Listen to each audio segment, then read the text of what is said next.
When you picture a pickup truck, you probably think of a modern beast. Huge grills, towering suspension, and enough horsepower to tow a small house. But what if I told you that the DNA of those machines was planted more than a century ago? Long before Raptors and Silverados ruled the road, there were trucks so primitive, so odd, that most people don't even know they existed. Which ones laid the foundation for the trucks you see today? Buckle up, because the answers will surprise you. 1913 to 1914. Ford Model T runabout with pickup body. It all started with Henry Ford's Model T, the car that put America on wheels. But in 1913, Ford did something unexpected. He turned the world's first mass-market car into the world's first mass-market pickup. The runabout with pickup body wasn't flashy. In fact, it looked like a Model T that had been hacked up in someone's barn. But this wasn't a backyard project. It was an official product straight from Ford. The idea was simple. Farmers and tradesmen needed a vehicle that could carry more than just people, so Ford added a small cargo box behind the driver's seat, strong enough to haul tools, produce, or even livestock. Remember, America was still largely rural back then. A machine that could carry both a driver and a load of hay was revolutionary. What made it special was that it blurred the line between a car and a work machine. Unlike heavy wagons or horse-drawn carts, this little pickup could actually drive long distances without breaking down. It used the same 20 horsepower, 4-cylinder engine as the regular Model T, which doesn't sound like much, but for its time, it was game-changing. Farmers who had relied on horses suddenly had a motorized mule that never needed to rest. The runabout pickup didn't last long, only until 1914, but it planted the seed. Ford proved there was a market for small trucks built off car platforms. That idea exploded over the next decade, leading directly to the trucks we know today. So while it may look awkward and tiny compared to modern rigs, this humble creation was the ancestor of them all. Without it, the concept of a pickup might never have taken off. 1917. Dodge screen-side commercial car. If Ford was first out of the gate, Dodge wasn't far behind. In 1917, just a few years after the runabout, Dodge brothers introduced the screen-side commercial car, and it was unlike anything buyers had seen. Where Ford's pickup looked like a car with a box slapped on, Dodge went industrial. This thing had wooden slats running along the sides of its bed, hence the name screen-side. It looked more like a rolling crate than a modern truck, but that was exactly the point. The screen-side was designed for delivery men, shopkeepers, and anyone who needed to move goods quickly across town. Think of it as the original delivery van, only stripped down to its bones. Instead of an enclosed cargo area, you got open wooden sides so people could see your load as you drove. Past whether that was sacks of flour, crates of bottles, or stacks of lumber, the screen-side made moving it all faster and easier. Under the hood, Dodge used a 35 horsepower 4-cylinder engine. It wasn't fast, but it didn't need to be. What it did need to be was tough, and Dodge nailed it. While Ford dominated in sheer numbers, Dodge built its reputation on durability. Their trucks were known to outlast their competition on rough roads and bad weather. That's why a lot of early contractors and city businesses chose Dodge, because their trucks simply didn't quit. What really made the screen-side stand out, though, was that it was forward-looking. Dodge understood that America was urbanizing, and businesses needed reliable delivery vehicles. This wasn't just a farm tool, it was a business machine, a rolling advertisement for the modern entrepreneur. In many ways, it was the ancestor of today's delivery vans and work pickups. Sure, the screen-side looks primitive now, with its exposed wood and boxy shape, but in 1917, it was cutting edge, a symbol of how cars were becoming essential tools of commerce. And like the Ford runabout, it showed that pickups weren't just a fad, they were here to stay. 1917 Ford Model TT. If the Model T runabout was a clever experiment, the 1917 Model TT was Ford getting serious. This wasn't just a car with a bed stuck on. It was the very first Ford designed from the ground up to be a real truck. In fact, you could call it the first true pickup in American history. Henry Ford had seen the way farmers and business owners were modifying Model Ts to haul goods. He knew there was money to be made if the company built something stronger. So in July 1917, he introduced the Model TT. It had the familiar Model T cab up front, but underneath, it was an entirely different beast.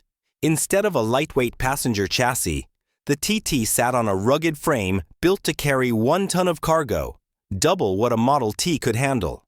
Buyers got to pick their own bed. Ford sold the cab and chassis, and then blacksmiths, carriage makers, or specialized shops added whatever body you wanted. Flatbeds, delivery boxes, stake beds, you name it. That flexibility made the TT the go-to machine for farmers, grocers, and small businesses who needed something tougher than a car but cheaper than a big truck. The TT still used the Model T's little 20-horsepower engine, which meant it wasn't fast. Top speed? Maybe 15 miles per hour with a load. But speed wasn't the point. The TT could carry nearly 2,000 pounds of freight without breaking down. That reliability kept businesses moving. It was also a symbol of how America was changing. Horses were being replaced by horsepower, and the TT became the workhorse of an industrializing nation. By the time production ended in 1927, Ford had sold more than 1.3 million Model TTs. They paved the way for everything that came after, from farm trucks to modern semis. The Model TT might look slow and clunky now, but in its day, it was a revolution. It turned the pickup from a novelty into a necessity. 1925 Ford Model T Roadster pickup. Ford wasn't done experimenting. By the mid-1920s, the company realized people didn't just want a heavy-duty work mule like the TT. Some buyers wanted something lighter, more affordable, and stylish enough to drive around town. The answer? The 1925 Model T Roadster pickup. Unlike the TT, this was a finished factory product. No need to find a bodybuilder to add the bed. Ford did it for you. And this wasn't just a box slapped on the back. The bed was made of steel, not wood, which gave it a cleaner, more modern look. It could hold about 200 pounds of cargo, making it perfect for small-town delivery men or farmers who needed something quick for errands. What set the Roadster pickup apart was its personality. It wasn't built only for hauling. It was built for driving. With its open cab, folding top, and stylish fenders, it looked more like a sporty runabout than a workhorse. Imagine cruising down a dusty road in 1925 with a smile on your face, the wind in your hair, and a small load of produce rattling behind you. It was functional, sure, but also fun. Underneath, it had the same trusty 20-horsepower engine as the regular Model T. Nothing fancy, but enough to keep America rolling. And at just $281 brand new, yes, less than $300, it was affordable for the average worker. That price made it an instant hit, with thousands sold across the country. The Roadster pickup didn't have the muscle of the TT, but it didn't need to. It filled a new niche. The personal use pickup. You could own one and still feel stylish pulling up to church or the general store. In many ways, it was the ancestor of today's lifestyle trucks. Vehicles bought as much for image as for work. This little Roadster proved that pickups didn't have to be ugly tools. They could be practical and cool at the same time. 1927 Chevrolet Series LM Light Delivery. Ford had been dominating the pickup world for years, but in 1927, Chevrolet finally stepped up. Enter the Series LM Light Delivery, a truck that gave buyers a real alternative to Ford's Model T-based pickups, and it showed that Chevy wasn't content to play second fiddle forever. The Series LM was built on Chevy's passenger car chassis, but beefed up for light hauling. Unlike Ford's bare-bones trucks, Chevy emphasized style. The LM had a longer lower body that looked sleeker on the road. It was meant to be practical, yes, but also something you wouldn't be embarrassed to drive through town. Under the hood, It carried Chevrolet's 171 cubic inch, 4-cylinder engine producing about 35 horsepower. That was nearly double the output of Ford's 20 horsepower Model T. Suddenly, Chevy had bragging rights. Their pickup wasn't just stronger, it was faster too. That extra power meant you could carry more weight and actually keep up with traffic while doing it. The LM was also available, with different bed styles, from open stake bodies to enclosed panel vans. That versatility made it a hit with small businesses, especially in growing cities. Grocers, bakers, and plumbers found it invaluable. It was rugged enough for work, yet refined enough to show off in front of customers. The 1927 release came at the perfect time. The Model T was on its way out, and Ford was preparing to replace it with the Model A. For a brief moment, Chevy had the edge, and the LM made buyers think twice before defaulting to Ford. While it didn't survive long, the LM was soon replaced by more advanced models. It marked the start of a rivalry that still defines trucks today. Chevy had entered the arena, and the battle for America's pickup crown was officially on. The Series LM wasn't just a truck. It was Chevy planting its flag and saying, "We're here, and we're not going anywhere." 1929. Dodge Brothers, Itago, a pickup. By the late 1920s, Dodge Brothers had carved out a reputation for building tough cars that could take a beating. But in 1929, they took things up a notch with the DA pickup, a machine that blurred the line between car and truck while bringing a sense of refinement to the working world. Unlike Ford and Chevy, who leaned into affordability and mass production, Dodge marketed itself as the rugged, dependable option. The DA pickup was built on the Dodge passenger car chassis, but it came with reinforced frames and a boxy steel bed designed to handle real work. It wasn't a makeshift body bolted on after the fact. It was integrated, giving it a sturdier, more professional look. Under the hood, Dodge fitted a 6-cylinder engine producing about 63 horsepower.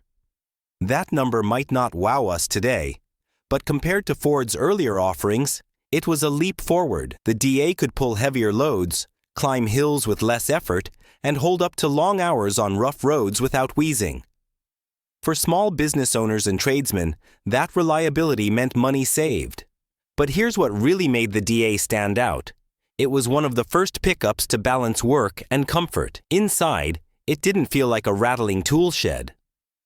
Drivers got a roomy cab with better seating and more refinement than they were used to in a work vehicle.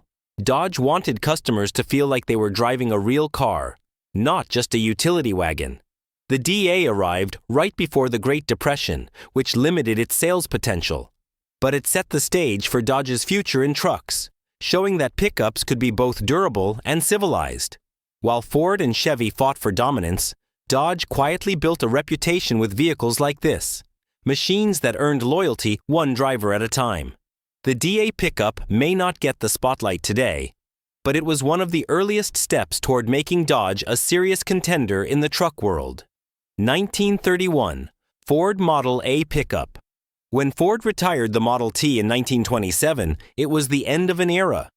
But Ford wasn't about to let Chevy and Dodge run away with the pickup market. Enter the Model A pickup in 1928, which by 1931 had evolved into one of the most polished early trucks ever made. The Model A was already a hit as a passenger car, with over 4 million sold. The pickup version built on that success. It took the sturdy Model A chassis and added a proper steel bed with a tailgate, a big upgrade over the flimsy setups of the past. The design was sharper, squarer, and far more modern-looking than the curvy Model T it replaced. Power came from Ford's new 200 cubic inch 4-cylinder engine making 40 horsepower. That was a huge jump from the T's 20, giving drivers the ability to haul heavier loads and keep pace with faster traffic. Suddenly, the pickup wasn't a slow farm mule anymore. It was a legitimate road machine. The Model A pickup also came with features unheard of just a few years earlier. 4-wheel mechanical brakes, safety glass, and a more comfortable cabin made it practical for long days of work without feeling like punishment. Farmers loved it, But so did small-town shop owners and even families looking for a do-it-all vehicle. By 1931, the pickup had earned a reputation as one of the most reliable and versatile machines of its day. And here's the kicker. It looked good too. With its chrome grille, rounded fenders, and solid stance, the Model A pickup carried itself with pride. It was a truck you could work hard in and still be proud to park out front. The Model A pickup proved that Ford could reinvent itself and stay on top. It was rugged, stylish, and practical, three qualities that still define Ford trucks today. 1935 Chevrolet Series 1/2-ton pickup. By the mid-1930s, Chevrolet was ready to play offense, and the 1935 Series 1/2-ton pickup was the weapon that gave Ford some sleepless nights. This wasn't just another car-based hauler. It was Chevrolet's first pickup designed from the ground up as a truck. The Series 1/2-ton looked different from anything that came before it. Gone were the carriage-like bodies of the 1920s. Instead, you got a streamlined steel cab, wider stance, and a more modern bed with high sides for better hauling. For the first time, Chevy had a pickup that felt purpose-built, not adapted. Under the hood, the series carried Chevy's Stovebolt six-cylinder engine, a 206 cubic inch workhorse producing about 79 horsepower. That was serious muscle for the time, nearly doubling what Ford was offering in its base pickups. And buyers noticed. The Stovebolt was durable, torquey, and famously easy to maintain, qualities that made Chevy's reputation with working men. Chevy also offered buyers options. Different bed lengths, body styles, and wheelbases made the truck adaptable to everything from farming to city deliveries. That flexibility helped the series stand out in a crowded market. It was tough enough for construction sites, yet polished enough for business deliveries downtown. But maybe the biggest selling point was price. Chevy knew it. Couldn't beat Ford on volume, so it aimed at value.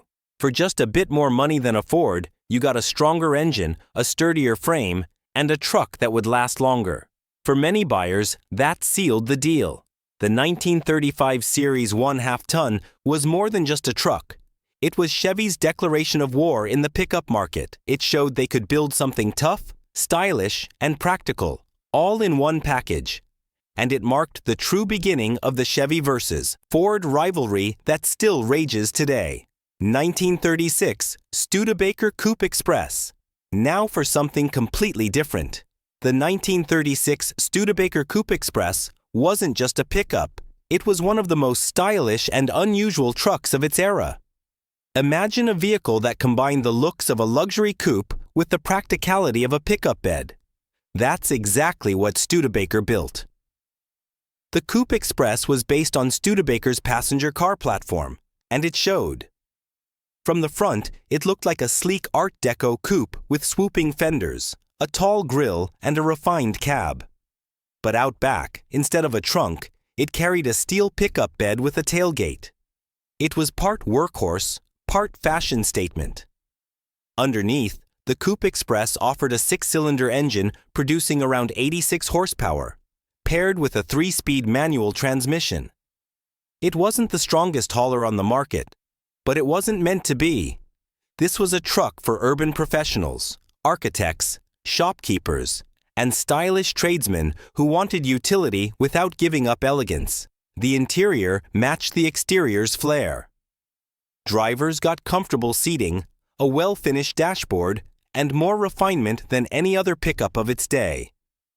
Compared to the rattling bare-bones cabs of Ford and Chevy, the Coupe Express felt like a luxury car with a cargo box attached. But here's the catch. It wasn't cheap.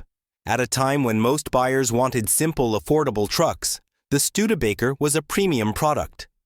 Sales were modest, and it never threatened Ford or Chevy's dominance. By 1939, the Coupe Express disappeared, a victim of price and practicality. Yet, the Coupe Express left its mark. It proved pickups could be stylish, even aspirational.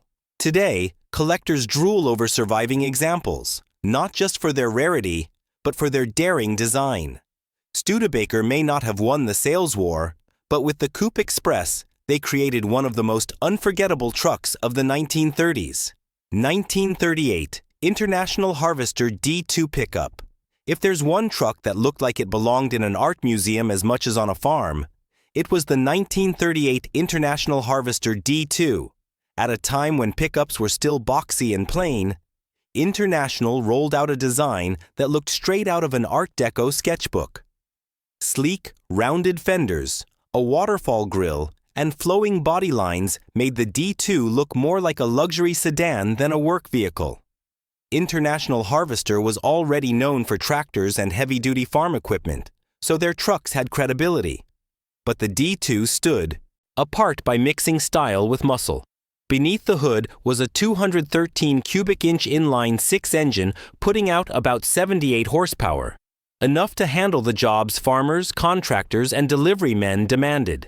It wasn't the most powerful truck of its day, but it struck the perfect balance of durability and elegance.